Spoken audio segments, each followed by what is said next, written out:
बिस्मिल्लाहिर्रहमानिर्रहीम। अस्सलाम वालेकुम नादरीन, आप यूट्यूब चैनल देख रहे हैं। मैं इमरान खान हूँ। सबसे पहले तो इमरान खान साहब का जेल से पैगाम है। उनसे मुलाकात तो करवाई नहीं गई। इमरान खान साहब की बहनें गई थी मिलने के लिए। चक्री पे ड्रामा लगाया गया। वहाँ पे इमरान खान साहब की बहनों को गाड़ियों से उतार कर अकेला खड़ा कर दिया जाता है और उसके बाद वो कोशिश करती हैं, दूसरी गाड़ी में बैठती हैं, लेकिन वहाँ रोक दिया जाता है। तो इमरान खान साहब की बहनें पहले जहाँ तक पहुँचती थी वहाँ तक भी नहीं पहुँचने दिया गया। ये सख्ती जो है वो रियासत कर रही है। हार्ड स्टेट शायद इसी को कहते हैं कि एक कैदी से उसके तमाम हकूक़ छीन लिए जाएं। नॉर्मलाइज की जा रही हैं ये चीज़ें पाकिस्तान में। आसिम मुनीर साहब का रिजीम जो है वो इंसानी हकूक़ की दो अलग अलग डेफिनेशन रखता है। अगर आपका ताल्लुक़ पाकिस्तान तहरीक इंसाफ से है या आप किसी भी नौइयत में किसी भी तरीके से इमरान खान को सपोर्ट करते हैं तो आपके लिए कोई इंसानी हकूक़ नहीं होंगे। अदरवाइज़ आपके लिए एक नॉर्मल पाकिस्तान है। लेकिन बदकिस्मती इनकी ये है कि पाकिस्तानियों की बड़ी तादाद इमरान खान के साथ खड़ी है, लिहाजा पाकिस्तान की बड़ी तादाद से ये लड़ाई कर रहे हैं, जिसकी वजह से मईशत भी नहीं चल रही, हालात भी इनके कंट्रोल में नहीं आ रहे और हर गुजरते दिन के साथ ये मज़ीद गहराई में गिरते जा रहे हैं। अब इसमें जनाब इमरान खान साहब की बहनें गई, उन्हें नहीं मिलने दिया गया, लेकिन बुशरा बीबी की फ़ैमिली की 2-3 हफ्तों से मुलाकातें हो रही हैं और उन्हें मिलवा दिया जाता है उनकी फ़ैमिली से। तो बुशरा बीबी की फ़ैमिली के ज़रिए से जो पैगाम बाहर आया, क्योंकि इमरान खान साहब की बुशरा बीबी से मुलाकात हुई और फिर बुशरा बीबी की अपनी फ़ैमिली के साथ मुलाकात हुई। तो ये जो मुलाकात हुई, इस मुलाकात में इमरान खान साहब ने कहा कि मुझे मेरे टेस्ट जो हुए हैं उनके रिज़ल्ट्स नहीं दिए गए। आँख का मामला जो है वो सीरियस है और इमरान खान साहब ये चाहते हैं कि उनकी आँख का जो मसला है वो हल हो और उनकी आँख का बेहतर इलाज हो ताकि वो ठीक हो सकें। और उन्हें कुछ बात के ऐसा लगता है कि शायद उन्हें शक्कू को शुबहात भी हैं कि उन्हें उनके टेस्ट नहीं दिए जा रहे और जो टेस्ट हैं वो उनके डॉक्टर्स के साथ भी शेयर नहीं किए गए। यानी जो मेडिकल रिपोर्ट आई इमरान खान साहब की, वो जो एक्सपर्ट्स हैं उनके मुताबिक मुकम्मल नहीं है। एक्सपर्ट्स ये कहते हैं कि ये नामुकम्मल रिपोर्ट है और इसमें सारी चीज़ें नहीं बताई गई। इमरान खान साहब ने जेल से पैगाम दिया है कि मुझे मेरे डॉक्टर्स आसिम यूसुफ और फैसल सुल्तान तक फौरी तौर पर रसाई दी जाए। ये इमरान खान साहब का एक मुतालबा है जो बुशरा बीबी की फ़ैमिली के ज़रिए से बाहर आया। तो ये इंपॉर्टेंट है, लेकिन इमरान खान साहब को उनकी फ़ैमिली से मिलवाना या उनके ज़ाती मुआलिजीन से मिलवाना ये इस वक्त हुकूमत की प्रायोरिटी नहीं है। हुकूमत ये चाहती है कि मैक्सिमम चीज़ों को छुपाया जाए। देखिए, अगर तो इमरान खान साहब के स्टेटमेंट का ही मामला है ना, तो फिर मुलाकात करवा देनी चाहिए थी कम से कम इमरान खान साहब के डॉक्टर से, क्योंकि जो डॉक्टर्स वाला मामला है वो बिल्कुल डिफरेंट है। वहाँ पे एक चीज़ तो बड़ी क्लियर है कि इमरान खान साहब के जो डॉक्टर्स हैं वो कभी भी कोई पॉलिटिकल बात आकर बाहर करते नहीं हैं। यानी मोहसिन नकवी साहब ने एक प्रेस कॉन्फ्रेंस की और ये प्रेस कॉन्फ्रेंस का रीज़न मैं आपको बता देता हूँ। तो दबाव तो इन पे है, पाकिस्तान के अंदर से नहीं है। ये मैं आपको बता दूँ, जो रास्ते पाकिस्तान तहरीक इंसाफ ने रोका उससे हुकूमत पे कोई दबाव नहीं है, उससे खैबर पख्तूनख्वा की हुकूमत के ऊपर दबाव है। चंद हज़ार लोग बैठे हुए हैं, तो ये चंद हज़ार लोग कोई इनकलाब तो नहीं ले आएंगे पाकिस्तान में। हाँ, जो रास्ते ये बंद करेंगे उसके बाद इन्हीं पर दबाव आएगा। ये मैं आपको फिर बता रहा हूँ कि या तो पूरा पाकिस्तान निकल आता ना, पंजाब के रास्ते अगर बंद कर पाए पाकिस्तान तहरीक इंसाफ तो फिर दबाव हुकूमत के ऊपर आएगा। सिंध के रास्ते अगर बंद कर पाए पाकिस्तान तहरीक इंसाफ और बलूचिस्तान के रास्ते बंद कर पाए, आज़ाद कश्मीर और गिलगित बल्तिस्तान के रास्ते बंद कर पाए, तो ये हुकूमत के ऊपर, एस्टेब्लिशमेंट के ऊपर दबाव आएगा। खैबर पख्तूनख्वा के रास्ते अगर ये बंद करेंगे तो फिर उससे फ़र्क कोई नहीं पड़ेगा ना। देखें, वहाँ पे तो फ्री हैंड है, आप 10 लोग भी जाके रास्ता बंद कर सकते हैं, पुलिस आपको डंडा नहीं मार सकती, जाकर आप बैठ जाए सड़क के ऊपर। तो वो चंद हज़ार लोग हैं, उनसे कोई इनकलाब नहीं आ रहा। ये टाइम बहुत ज़ाया किया पाकिस्तान तहरीक इंसाफ ने। जिस वक्त इमरान खान ने कहा था कि स्ट्रीट मूवमेंट की तैयारी करो, उस वक्त ये रैलियाँ और जलसे जुलूसों की बजाय गली मोहल्लों के अंदर इनको बाकायदा मेंबरशिप करनी चाहिए थी, पूरी एक तैयारी करके मैदान में आना चाहिए था, जिसको साइंटिफिकली एक तैयारी होती है एक तहरीक की। वो तैयारी नहीं कर पाई पाकिस्तान तहरीक इंसाफ। अब वो उनकी शायद सोच कुछ और है, वो ये सोचते हैं कि कोई मिरेकल हो जाएगा और पूरे पाकिस्तानी खुद ही निकल आएंगे। एक दिन निकलेंगे तो सही पाकिस्तानी इस निज़ाम के ख़िलाफ़, आज नहीं निकलेंगे, कल नहीं निकलेंगे, परसों निकलेंगे, एक दिन निकलेंगे ज़रूर, लेकिन कब निकलेंगे इसके लिए आपको कोशिश करनी पड़ेगी। वो कोशिश अभी दिखाई नहीं दे रही। ये जो रास्ते बंद हैं, अब कोई समझ नहीं आ रही कि रास्ते खोलने हैं या बंद रखने हैं। ना किसी का कोई मौक़िफ़ सामने आ रहा है कि ये कब तक बंद रखने हैं। जिन लोगों ने रास्ते बंद किए हुए हैं वो तो बड़ी जुर्रत का मुजाहरा कर रहे हैं। ये खुर्रम ज़ीशान साहब हैं, उनके अलावा एक जो है वो शाहिद खटक भी गए हुए हैं, बाकी लोग भी गए हुए हैं। अब हालांकि रास्ते पहले बंद हो गए थे, रास्ते खालिद खुर्शीद ने और बंद किए थे यूथ विंग के ज़रिए से, खुर्रम ज़ीशान ने बंद किया, खुशहालगढ़ वाला रास्ता, एक और रास्ता भी। और इसी तरह जो है वो अहमद ख़ान न्याज़ी हैं, इमरान खान साहब के अजीज़, जो उनकी सिक्योरिटी में भी आपको आगे आगे दिखाई देते थे। वो अहमद न्याज़ी साहब जो है उन्होंने भी रास्ता स्वाबी में वो बैठे हुए हैं। अब वो लोग ये कहते हैं जनाब हमें यहाँ पे बड़ी तादाद में लोग चाहिए, इमरान खान को रिहा करवाएंगे। वो तादाद वैसे बढ़ नहीं रही और ना कोई उन धरनों को ओन कर रहा है ना डिसोन कर रहा है। पाकिस्तान तहरीक इंसाफ की एक अजीबोगरीब हरकत है।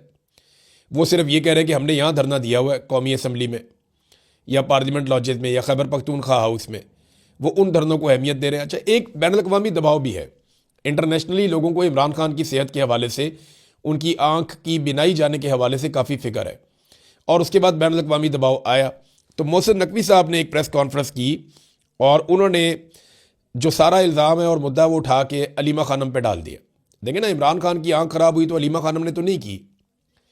सवाल ये होना चाहिए कि इमरान खान साहब की आंख की जो ख़राबी हुई, जिसे ज़्यादातर तो टाउट्स ने कहा कि बिल्कुल ही ख़त्म हो गई है, यानी मैं अबसार आलम को सुन रहा था, अबसार आलम साहब फरमा रहे थे कि बिल्कुल ही ख़त्म हो गई है इमरान खान साहब की आंख की बिनाई, वो है ही नहीं।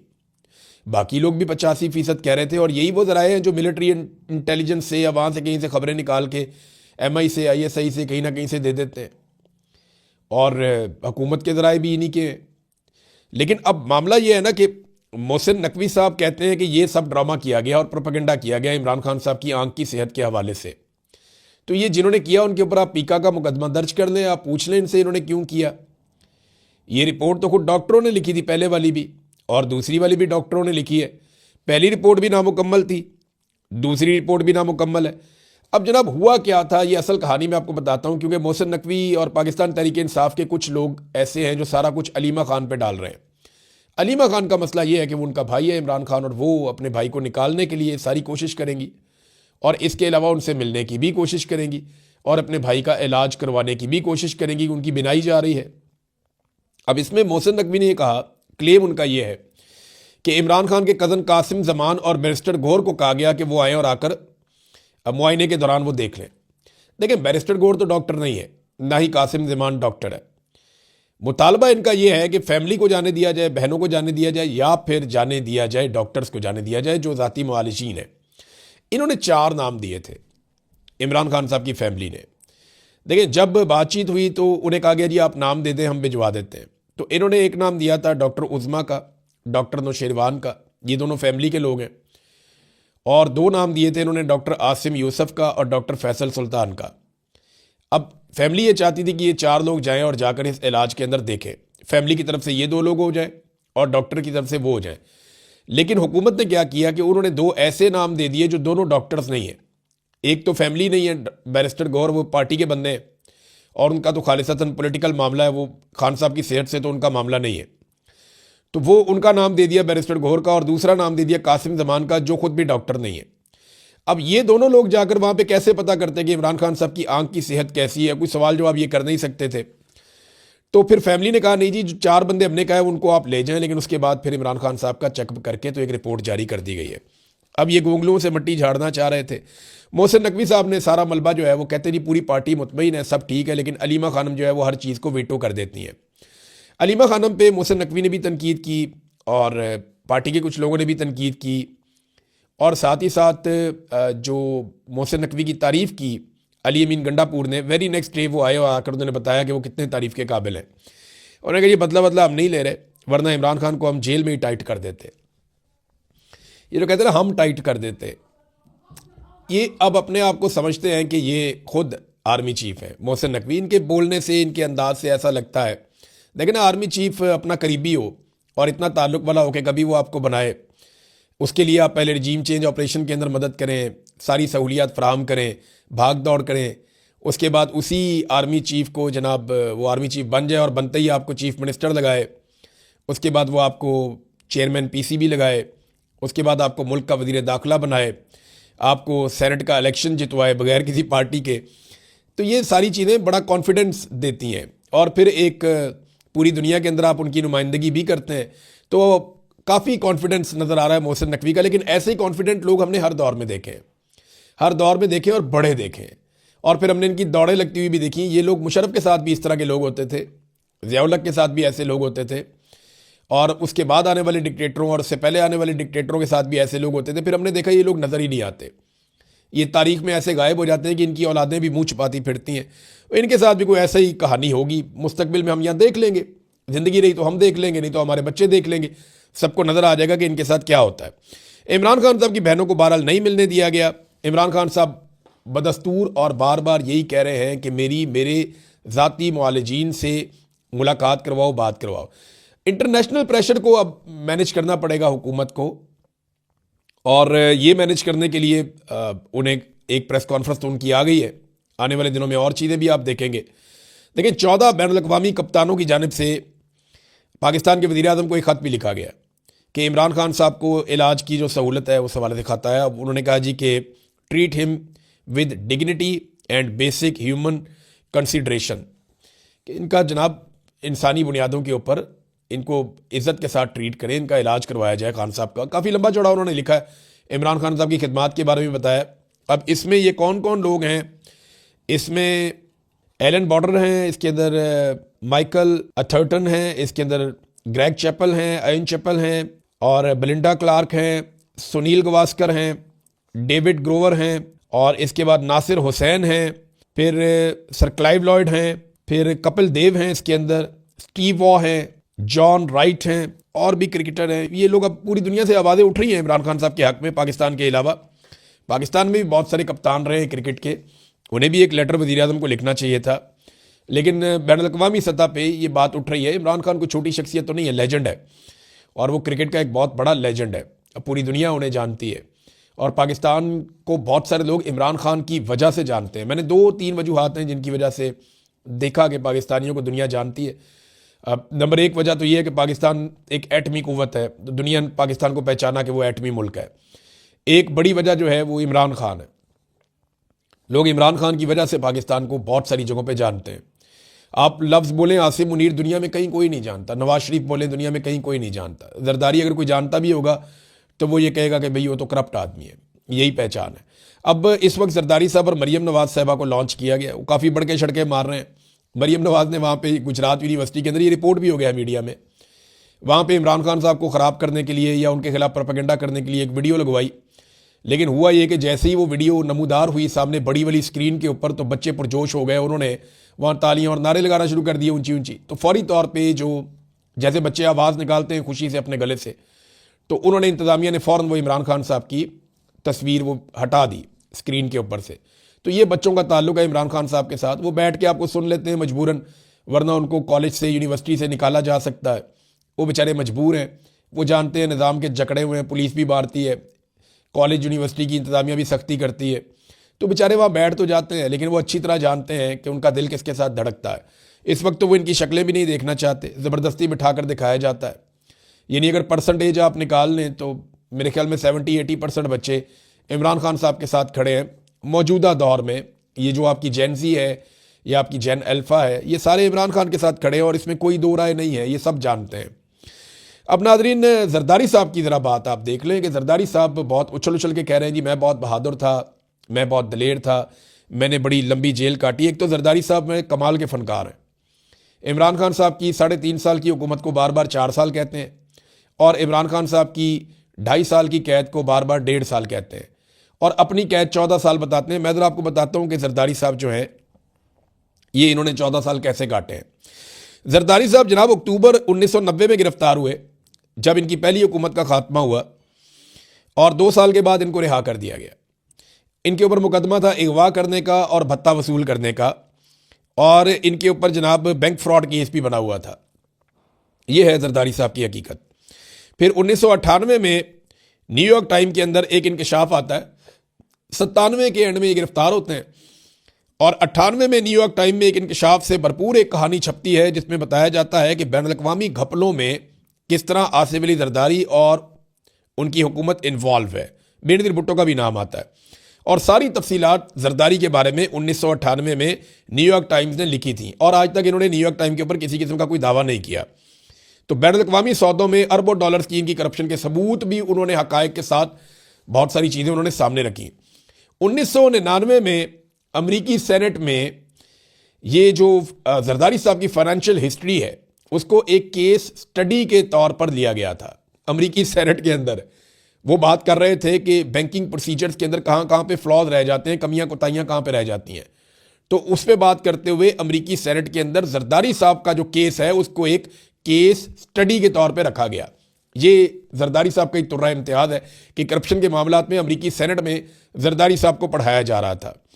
1998 में स्विट्जरलैंड की हुकूमत ने पाकिस्तानी हुकूमत को मनी लॉन्ड्रिंग के बहुत सारे सबूत दिए और आसिफ अली जरदारी साहब की निशानदेही की कि ये मनी लॉन्ड्रिंग करने वाला बंदा है और इसने पाकिस्तान के पैसे पहुंचाए हैं इधर स्विट्जरलैंड में, और ये सारे सबूत हम आपको दे रहे हैं। अब 97 में गिरफ्तार हो चुके थे, लेकिन ठीक 1.5 साल के बाद मई 1999 में आसिफ अली जरदारी साहब अस्पताल में दाखिल हो गए। यानी 1.5 साल भी आसिफ अली जरदारी बर्दाश्त नहीं कर सके। 1.5 साल 2 साल पहले सजा काटी जरदारी साहब ने और वो छूट गए करप्शन के अंदर जब वो जवान थे। लेकिन जवानी में भी मैंने आपको दिखाया ना कैसे वो लाठी टेक टेक के चलते थे, कैसे उनकी गर्दन, कैसे उनका जिस्म झुका हुआ, अजीबोगरीब हालत उनकी हो गई थी और मेडिकल बुनियादों पे तब भी अस्पतालों के अंदर ही रहे। और अब जनाब 1999 में मई में नवाज शरीफ की हुकूमत थी और जरदारी साहब अस्पताल में दाखिल हो गए और बेहतरीन सहूलियात उन्होंने इंजॉय की।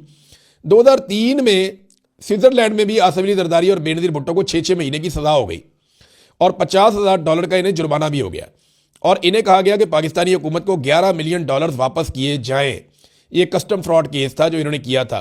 फ्रांस में, पोलैंड में, स्विट्जरलैंड में, यहाँ पे इनके खिलाफ जनाब केसेस चलते रहे हैं, इनके खिलाफ कानूनी कार्रवाइयाँ होती रही हैं। जरदारी साहब ने ज़्यादातर अपना वक्त जो है वो अस्पताल के अंदर गुजारा, शानदार तरीके से गुजारा। और 2004 में जरदारी साहब यानी अपनी गिरफ्तारी के 7 साल के बाद जरदारी साहब दुबई रवाना हो गए। तो 7 साल की एक गिरफ्तारी है इनकी। ये कहते नहीं मैं 14 साल, कभी कहते नहीं मैं उम्र कैद, कभी कहते नहीं मैं 20 साल। कौन से 20 साल काटे हैं? 1.5-2 साल पहले काटे हैं और 7 साल ये काटे हैं। और जब ये 7 साल काट रहे थे तो ज़्यादा टाइम इन्होंने अस्पतालों के अंदर गुजारा है। और फिर ये 2004 में दुबई रवाना हो गए। फिर ये 2005 में वापस आते हैं अप्रैल में और मई में वापस चले जाते हैं। और ये जो 1 महीना इन्होंने पाकिस्तान में गुजारा, इसमें इन्होंने परवेज़ मुशर्रफ से एक डील करने की कोशिश की, लेकिन उसके अंदर ये कामयाब उस वक्त नहीं हो सके थे। ये है जनाब जरदारी साहब टोटल। और उसके बाद जब दोबारा ये पिछले दौर में पकड़े गए, ये जो ओमनी बैंक स्कैंडल और ये वो सारा जो 2 नंबरी हुई थी, जाली अकाउंटों का सारा खेल इन्होंने खेला था, जब ये दोबारा पकड़े गए तो उसमें भी ये पिम्स अस्पताल के स्वीट के अंदर बेहतरीन अंदाज में रह रहे थे, बड़ी खुशी खुशी रह रहे थे। शहबाज शरीफ को भी सारी सहूलियात थी, नवाज शरीफ को भी सारी सहूलियात थी। तो ये कहानी कोई ना सुनाए कि इमरान खान जेल नहीं काट सकता या इमरान खान जेल नहीं काट रहा। इमरान खान ने तारीख की मुश्किल तरीन जेल काटी है जो किसी और लीडर के बस की बात नहीं है। नादरीन, 2 छोटी छोटी चीज़ें मैं आपको बताता हूँ। एक तो केस लग गया सोहराब बरकत साहब का। हम सुप्रीम कोर्ट ऑफ पाकिस्तान से ये उम्मीद करते हैं कि वो अब हमें इंसाफ दे देगी। कल के दिन में सुप्रीम कोर्ट में केस लगा हुआ है जस्टिस नईम अख्तर अफगान और जस्टिस मियाँ गुल हसन औरंगजेब साहब की अदालत में। अल्लाह करे कि अब इंसाफ यहाँ से मिल जाए और सोहराब बरकत अपने घर वापस आ सके। इतना लंबा अरसा हो गया, 3 माह होने वाले हैं बगैर किसी जुर्म के एक सहाफ़ी को गिरफ्तार किया हुआ है। और अभी अडियाला के बाहर से भी सहाफ़ियों की गिरफ्तारी हुई है। आदिल को और घोड़ सयाल को वहाँ से गिरफ्तार किया गया। उम्मीद है उनको छोड़ दिया जाएगा, लेकिन ये बड़ी ज़्यादती है जो लगातार हुकूमत कर रही है। अब नाज़रीन, आपको एक स्टेटमेंट सुनाता हूँ मैं शहबाज शरीफ का। जब इमरान खान साहब की हुकूमत थी तो शहबाज शरीफ पेट्रोल की कीमत पे क्या कहते थे, पहले ये सुने, फिर आपको मैं एक और चीज़ बताता हूँ। सिर्फ तेल की जो कीमत है हुकूमत को 70 रुपए फी लीटर फिल फॉर, उसमें कमी करनी चाहिए। उससे फायदा क्या होगा? आपकी इन्फ्लेशन कम होगी और आम आदमी को रिलीफ होगा और हुकूमत को कोई नुकसान नहीं होगा कतन। ये देखें जी, हुकूमत को कोई नुकसान नहीं होगा। 70 रुपये पेट्रोल की कीमत कम करें। ये उस वक्त कह रहे थे जब 145 रुपये थी। यानी इनका इरादा ये था कि 75 रुपये का पेट्रोल लीटर मिलना चाहिए। आज मैं आपको एक हकीकत बताता हूँ। ये उन्हीं नौसरबाज साहब की हुकूमत है इस वक्त पाकिस्तान में, और उस वक्त आलमी मंडी में पेट्रोल की कीमत ज़्यादा थी। इमरान खान के दौर में आलमी मंडी में पेट्रोल की कीमत 120 रुपये बैरल के आसपास फिरती थी। आज उससे आधी कीमत है। उस दौर में इमरान खान साहब पेट्रोल 145 का बेच रहे थे। ये पेट्रोल कितना महंगा बेच रहे हैं मैं बताऊं आपको। आज सिर्फ पेट्रोल के ऊपर जो टैक्स है, बाकी चीज़ें तो आप हटा दें सारी, सिर्फ जो टैक्स ये ले रहे हैं ना, वो लेवी शेवी, वो 100 रुपया है। अंदाज़ा करें आप कैसे ये कौम को चूना लगाते हैं। कह कर क्या आए थे और किया इन्होंने क्या है? कपड़े बेच दूंगा, लोगों को आटा दूंगा, भूखा मार दिया, आधा पाकिस्तान गुर्बत की लकीर से नीचे चला गया। ये पाकिस्तान नहीं ठीक होना, जब तक कि पाकिस्तान में अवाम के मैंडेट का एहतराम नहीं किया जाएगा। ये नहीं ठीक हो सकता जो मर्जी कर दें ये लोग। ये मईशत को ठीक करने के लिए आपको सियासी इस्तेहकाम चाहिए, और वो तब तक नहीं आएगा जब तक आप अवाम की राय का एहतराम नहीं करेंगे। अब तक के लिए इतना ही। अपना ख्याल रखिएगा, अपने चैनल का भी। अल्लाह हाफ़िज़।